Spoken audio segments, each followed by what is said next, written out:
As you know, we have a new president-elect, and that raises a lot of questions for people because elections have consequences. As a general rule, the data and research shows that ultimately presidential elections or administrations don't have a big impact on long-term market returns.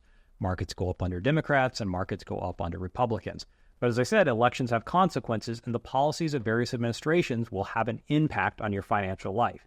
So today, I want to talk about how a Trump administration may impact taxes, inflation, and specifically for those in retirement, how it could impact your Social Security and Medicare, and how you can use this moment to your advantage as you're preparing for your retirement. But first, my name is Kevin Lum. I'm a certified financial planner, and this channel is dedicated to helping 1 million people retire without worry.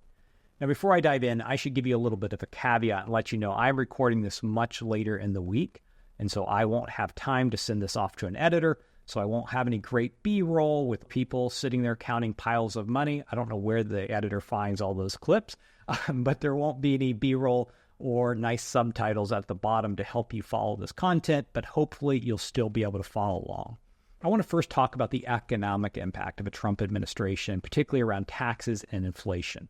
One of the big unknown variables as I've been planning for people's retirement is what happens when the 2017 Tax and Jobs Cut Act ends at the end of 2025.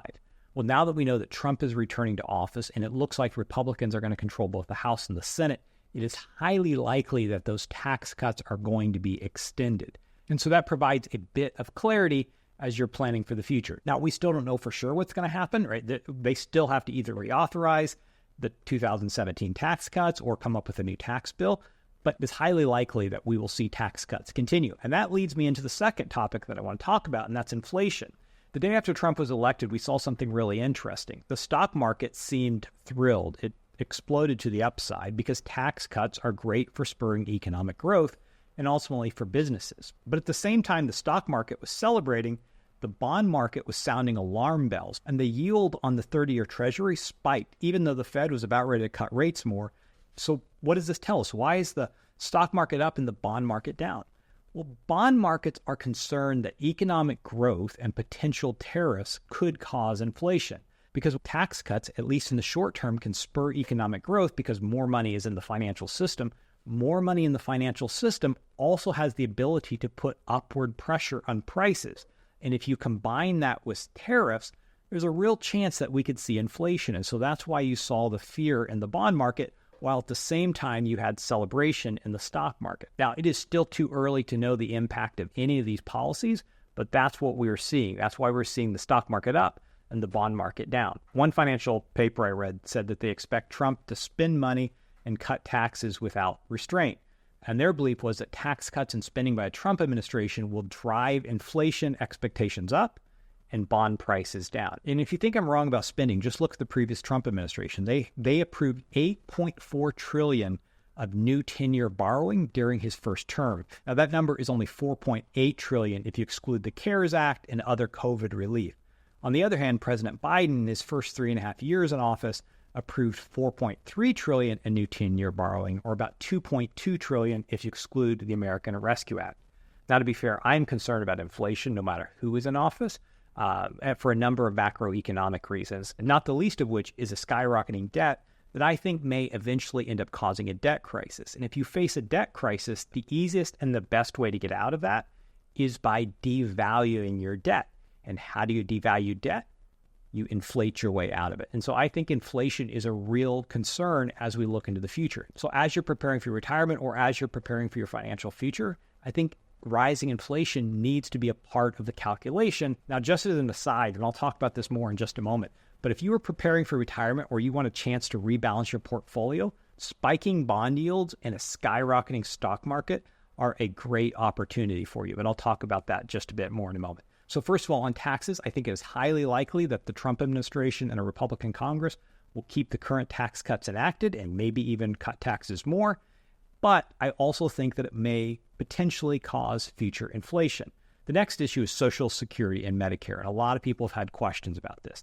Trump has said that he will protect Social Security. He said he won't cut benefits and that he won't raise the retirement age. His most specific proposal about Social Security during the campaign was he proposed eliminating the income tax on Social Security benefits.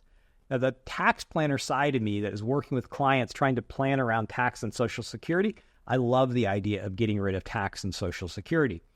But I'm also a bit concerned because the Nonpartisan Committee for Responsible Federal Budget, say that 3 times quickly, they've said that cutting the tax and Social Security could deplete the Social Security Trust Fund earlier than originally projected, because the taxes you pay on your Social Security benefit, they go directly into the Social Security Trust Fund, and they help to prop up that trust fund. Now, Trump's defense against this, and he said this in various interviews, has been to say that economic growth during his term will take care of these funding issues. Now, I'm not smart enough to know whether that's true or not, but that is kind of his assumption.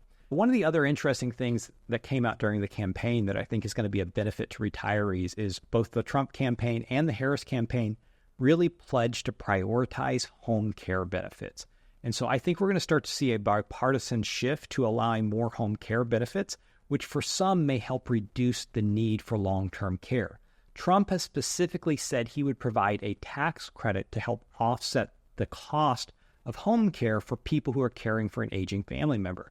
And this could be really helpful because according to the AARP, family members spend more than $7,200 a year to care for loved ones. And so a tax credit that helps offset some of those expenses could be really helpful.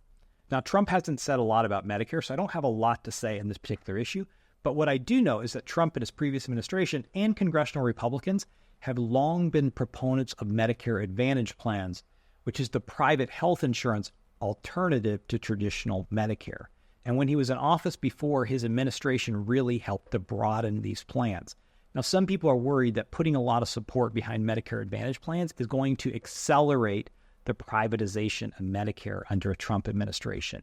But right now, that is just speculation. I've seen nothing concrete that says that there is any risk of the privatization of Medicare in the near future. So how does this impact you, and how does this impact your financial plan? I think, first of all, you have a bit more clarity as you're planning for Roth conversions. Some people were trying to really hurry up and get their conversions done before the current tax cuts expired. I don't think there's a rush to do that anymore. And that window is closing anyway, but I don't think there's a rush to do that.